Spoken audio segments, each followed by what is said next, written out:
Sorry about that, I run out of memories, okay? None left. I got 6 sets, none left, no memories left. Okay? Don't call me Scaramanga, okay? It's not, I've got more than that bastard. Shit, there's stuff that comes out of my mind. There's 5, 6 people in here all fighting to be heard. So, my SD cards are full and it switched over to device memory. It'll probably pop out straight away. So, the books with the Foss covers, obviously the guy loved them, same as me. Everybody, you know, we all loved them. We all want to do. I've got loads of books with Foss. Just can't remember his name. And I bastardised it, so. Oh, don't execute me. Right. I spoke to this guy, sent me messages back. I told him blah, blah, blah, blah. We agreed on a price, which was a massive amount. Massive amount. It was £380, I believe. Right? And he was going to send me the money in a cheque from America. Right? So I said, he said, he says he wants me to send the books and he wants to look at them before agreed. We agreed on the price, but he said he'll look at them, and if he don't like them, he'll post them. You know how much it cost me to send those books? 30 odd of them. It cost me £32 to post it, and I wasn't going to get any money back on that. He wasn't going to cover the cost of the postage. And I just wanted, so I did it, and I sent it to him on the never, in the hope that this guy could be trusted. That's it. That's what you did in them days. Well, no, Iblay, no, what do you call it? Elon Musk hadn't been invented, and he hadn't stolen PayPal. Yeah, none of that had happened. Yeah, none of that. I was well before that. I mean, if I'd had the brains, I could have set it up there and then, but I didn't have the brains, obviously, because my brains went onto that stuff, and I wasn't into any of it. I just wanted my £300. I sent it off. He sent me a message when they arrived. He says, "Thank you very much. They've turned up. I'm looking through them.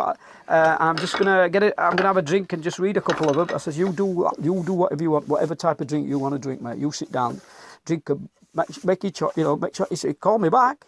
Sent me a message. No phone calling that day. I just couldn't afford to send a phone call. Anyway, so he had them. He got them. He were happy. He sent a message. He says, "I've posted you a check." I was happy. Posted me a check. He's telling me, he said, I don't know how long it was, a month or so, but after it turned up, I had a check from the guy in America, trusted, yeah. So to that, that chap, if you ever remember, I sold you some Perry Roden books, and I told you copy 19 was damaged, and I'll get you a new copy. And I think I got you a new copy. I might have got you a new copy. Maybe I did, maybe I didn't. I can't remember. I apologise. I've forgotten your name. It's on an email. I've got it. I've kept it, I've stored it, I just can't remember your name. It'll come to me while I'm asleep in the middle of the night and jump up screaming and going, "Captain Murphy," or something, how you do? Battleship sinking, whatever. You all do it, you just won't bloody admit to it. Well, I don't give a crap. I'll admit to it, I'm a moron. Yeah, I wake up in the middle of the night screaming names, I don't know anybody who it is. And why is it going, "Who's that frucker you're talking about, you bastard?" Yeah. That's so funny, isn't it? So funny. I hope I'm making you piss your pants. I really do. I want you to hear my misfortunes and get a laugh out of them. You're not paying me. Just listen to the crap that's spewed out of my mouth. You just have to put up with it while you see me do this. Look at that. Look how sharp that is. But you're getting a good story at the same time. You're not listening to music. I wouldn't put music on it and make you suffer. Oh, the guy was honest. He sent me the stuff. I sent him the stuff. He got it. And he was honest. And he sent me out. He couldn't believe he just vanished into obscurity, you know. I'm sure it would have eaten away at him eventually, because it would have eaten me away at me. I know that. You know, I've got a conscience. I've got empathy for my fellow human beings, no matter how bad they are to me. You know. I do have empathy. I might be really angry at the point, but too late, you know, later on when I've had time to settle down, I feel really sorry for him, bring him back or whatever, saying, "Oh, I'm sorry, mate, I didn't mean to swear, you know, tear your eyeballs out or anything like that, or bite your kneecaps off," which is what I always say, you know, I'm not a violent person. Not anymore, I used to be terrible. I was non-tolerant, there was no zero policy tolerance policy with me, you know. I don't care how big you are, I'd bloody go for you. I'd have you. You have me or I'll have you, one way or other. But you'd know you've been in a tussle. Yeah, you fucking know. And I'm talking about the people who do know that they've been in a fight with me. Yeah. Fucking pocket battleship. I've got bloody guns that still work. Yeah. And a high tolerance of pain. It doesn't matter how many times you've punched me. I'll come back and I'll keep at it. I'm like Terminator in that way. You'll keep punching, I'll keep biting. Okay, you'll knock me out, I'll get back up. I'll still go for you. Yeah. Go on, knock me out, it don't matter. I'll still get up. I'll get up and I'll be at you. Because my brain works that way. Where was I? What crap was I talking about? I don't even know. I've gone off on another one. Oh yeah, I was talking about these. You like that? Yeah, alright. I've lost the thread. I'm sorry, I've got 1528. No thread ripper here. This is the proper thing, the proper one, the working one, not the crap that Intel and AMD make. This is 5 million channel one. And it works at the speed of thought, not the speed of fart. You don't want that one. You don't want to work at the speed of fart. You want to be working at the speed of thought. Anyway, it is what it is. You get the stories. You get stories from me. You can turn off the audio if you don't want to listen to them. You know, I'm swearing all the time. I can't stop. My mate told me the other day I was swearing in the street. Yeah, I said something, and my mate went past and he said to me, he said, "Don't you worry about swearing because." What did he say? It's gone now. Oh, he's gone. Yeah, over there at the tip of my tongue, and it's gone. It says it's filler, something like filler. It's pad filler or word filler or something. He said, "It'll come to me. It'll come to me." He said, "Don't worry about it. Oh, swearing for us, we're working industry. It's just a stopgap thing. It just fills in the space." I don't know. Forgotten. I'll have to ask him again. It's funny, isn't it? That you forget you had it on the tip of your tongue. You were going to tell the story about it, and it goes. What do they call that? Not stopgap. It's a filler. It's a time filler or something. That's what he said. He said, "Don't worry about swearing. I know you're in industry, and I'm in industry and stuff. You know, we did it because everybody else around us were doing it, and now it's into us. We can't get rid of it. It's part of it. You've been programmed. You cannot get rid of it. I'm telling you now. It don't matter how many times somebody gets irate and says, 'Oh, you're swearing.' All I do is apologise. I'm sorry, I can't help it. It's part of my nature, and it's not malicious. You'll know when it's malicious because I'll stand up right up underneath you, right? I'll look up at your chin. That's all I can see. Right, I'll look up at your chin and stand on your toes, and I'll tell you to your face you've done something wrong. That's it. Yeah. Then you'll hit me on top of the head with your fist, right, and hammer me into the ground like a nail. You get the visuals, don't you? You do. You see it. You see it. I do the visuals. Do you know how you remember stuff? You remember it by visualising it and making it funny. Okay. You see the name Smith and you turn it into something else. Yeah, somebody's name. You try to look at his nose. He's got a big nose, right? Mr. Big Nose. That's it. Smith, Mr. Big Nose. Yeah, that's it. You're done. You remember it forever because you'll see the image. The image forms in your mind, and there's a cross-linking made. All the synapses and the neurons and the dendrites and everything that goes across. That's why AI never exist, right? It can't be compacted, and you can't do the cross-linking. There's not enough computers to do the cross-linking, no matter how many they make. They need to be cross-linked at the point and be the size of a brain.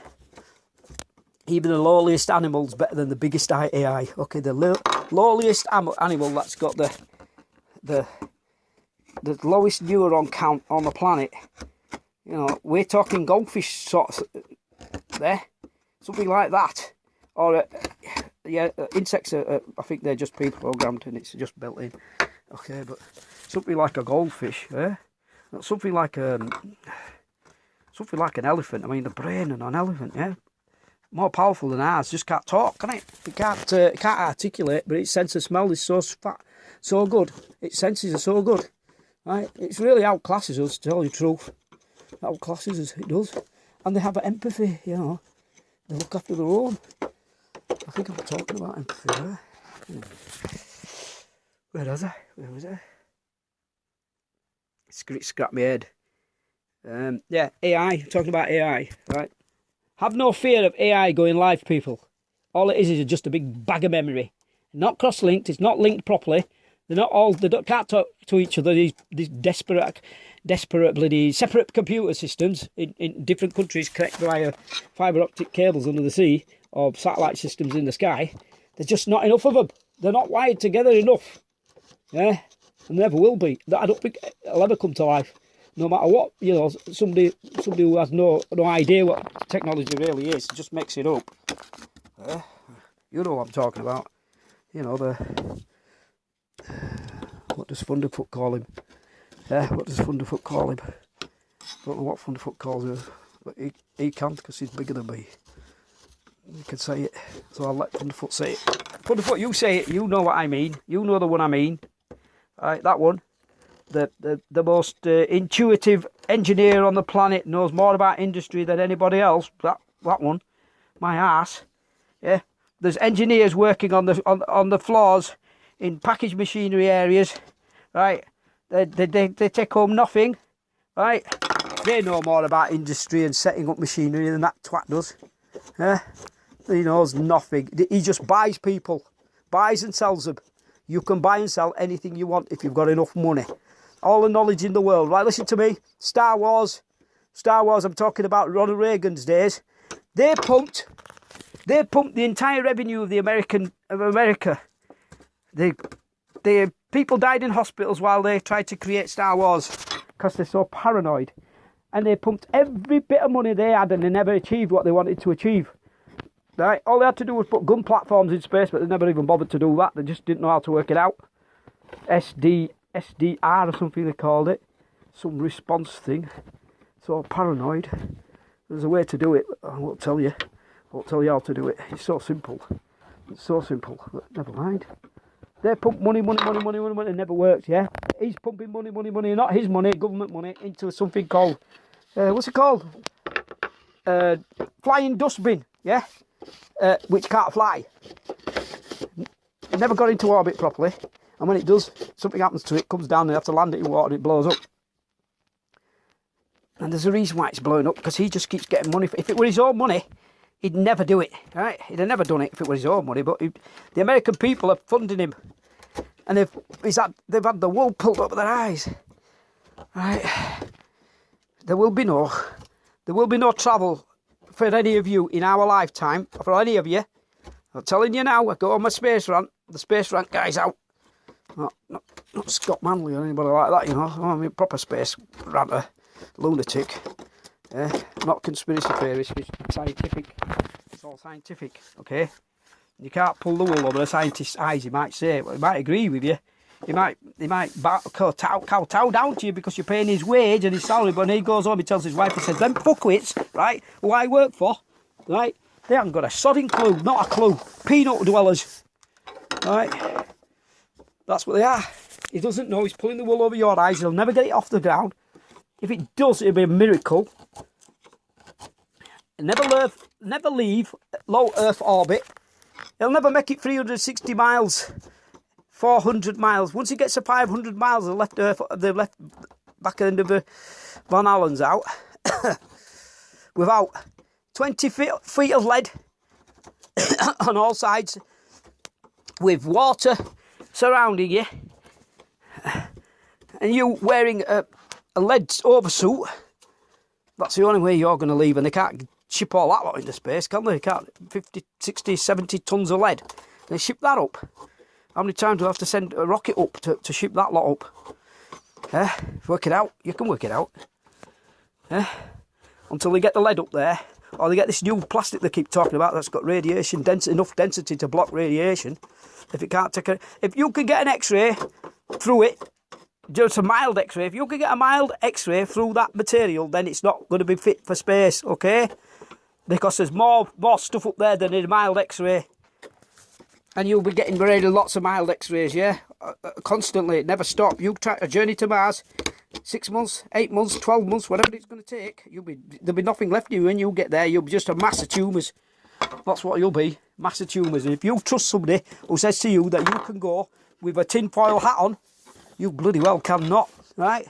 So all you idiots who signed up, yeah, and you're idiots, because you just think I'll be the first pioneer. Oh, you'll be a pioneer, all right. You'll be remembered as the dead lump of nothing. That's what you'll be remembered as, and you won't be putting your feet on Mars, I'm telling you now.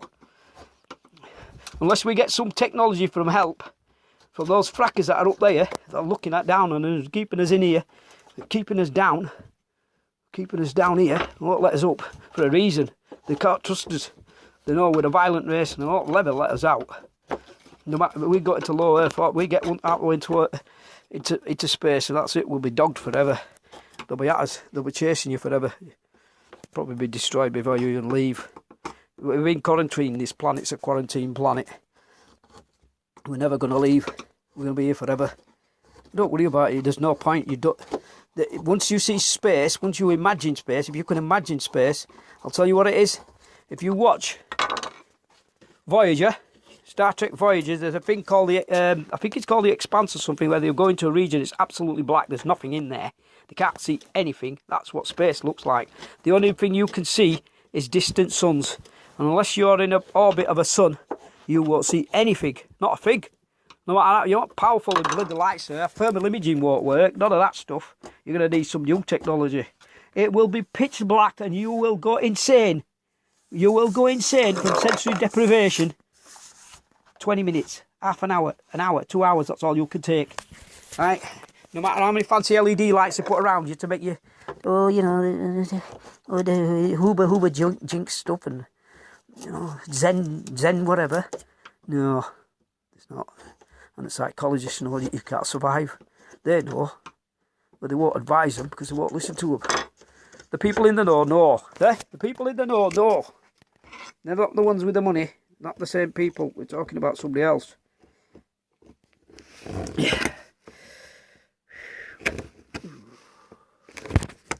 Just bear with me. Sorry, I'm not wanting a chisel. I don't want to do that because I'll break this off.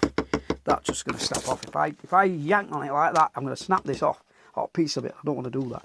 But I can do it like this. Watch, I want to show you something. If you can't get it to go, shove it in like that along the grade, right? Push it down and then do that, look. Okay, and it'll come off. You just use it as a drill.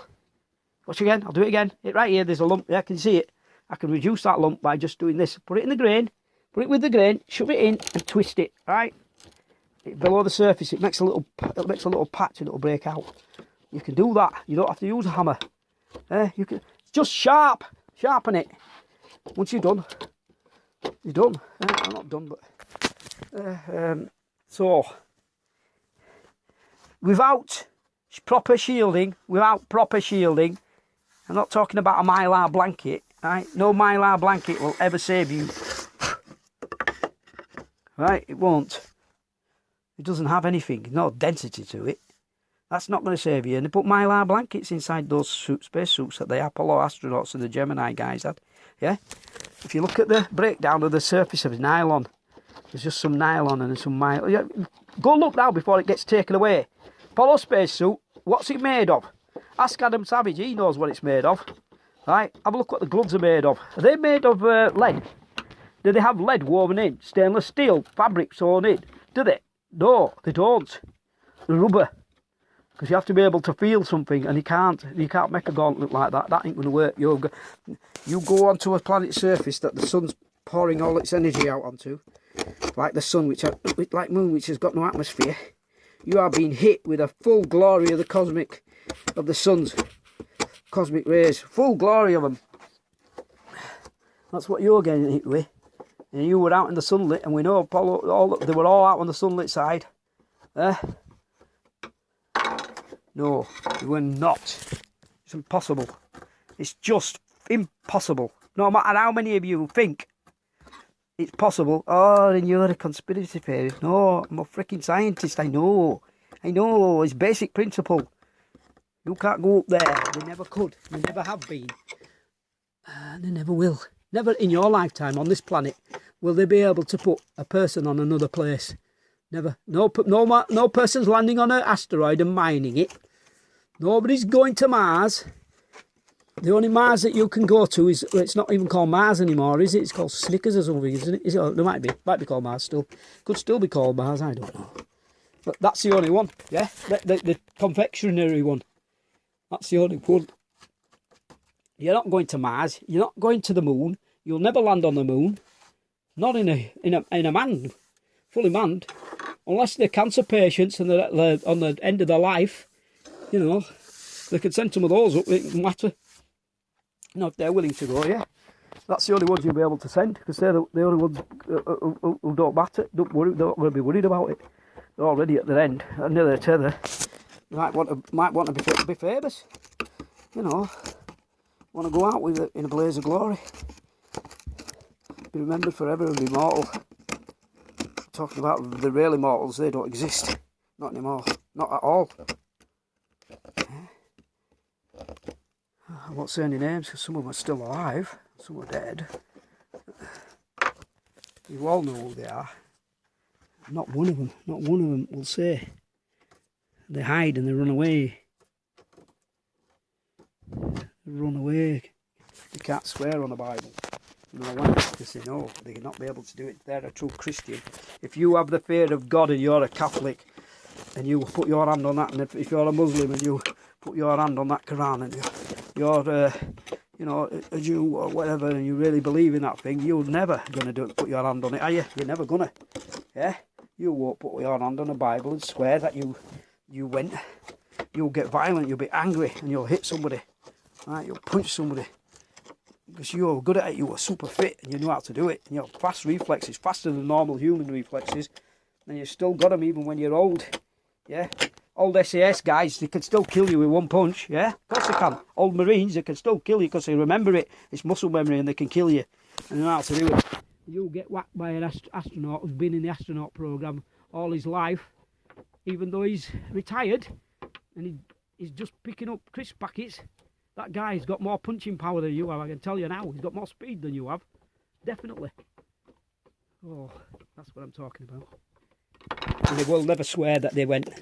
And they're just waiting. The only reason that nothing's been said yet is they're just waiting for them all to pop off. When they Andreas pop off, when they all go, then 10 years later or whatever, they'll release it. And it'll say something to the effect of, "We apologise to the citizens of the world for pulling the wool over your eyes because we were in a different time. It was a different time. It was a different age, and we had to save face, and we had to do this. We had no choice." And there was hundreds of thousands of engineers who knew nothing. We didn't tell them anything. It's not. They believed it really happening. They put radio beacons in space, the automated reflectors that to just bounce the signal back, that give it the delay that it needs, at 1.5 seconds or whatever, 3-second delay. And they sent these signals to obscure pickup stations all over the world, Canberra and places like that. Goldstone. I'm pulling these out of hats, people. They could be wrong, but there's that time delay, and the ham radios were picking it up. You can't escape from the ham radios. And they were picking it up, and they really believed that they were picking up signals from astronauts in space, and they were just picking up signals from a relay station. That's all they were picking up, and they can probably hear the echo. You can probably hear it. I think you can hear in some of them. There's an echo. There's an echo that goes off and off and off, and it sounds like this echo is. What is this echo? It sounds like it's not coming from them. It's coming, and you hear the voice twice. Yeah, you heard it twice. It's gone down twice. What is that? I know there's people who know about radio signals, right? They do know. And they know they're suspicious. So they were suspicious right at the beginning. People were suspicious. There was a woman in Australia, I thought, just got off a documentary, and she said they re-recorded this because there's a Coke bottle rolling across the table. There's a table and it's rolling because they told us to reduce the resolution. They recorded it again and again. How many times? Bounced it all over the world. They kept bouncing it, these signals, to reduce the resolution on an already reduced resolution thing. Oh, yeah, gods. Ye gods, you can tear it to pieces. You can tear it to pieces. You start to think, and there's all these fanboys of NASA and stuff, and they'll say, no, this never happened.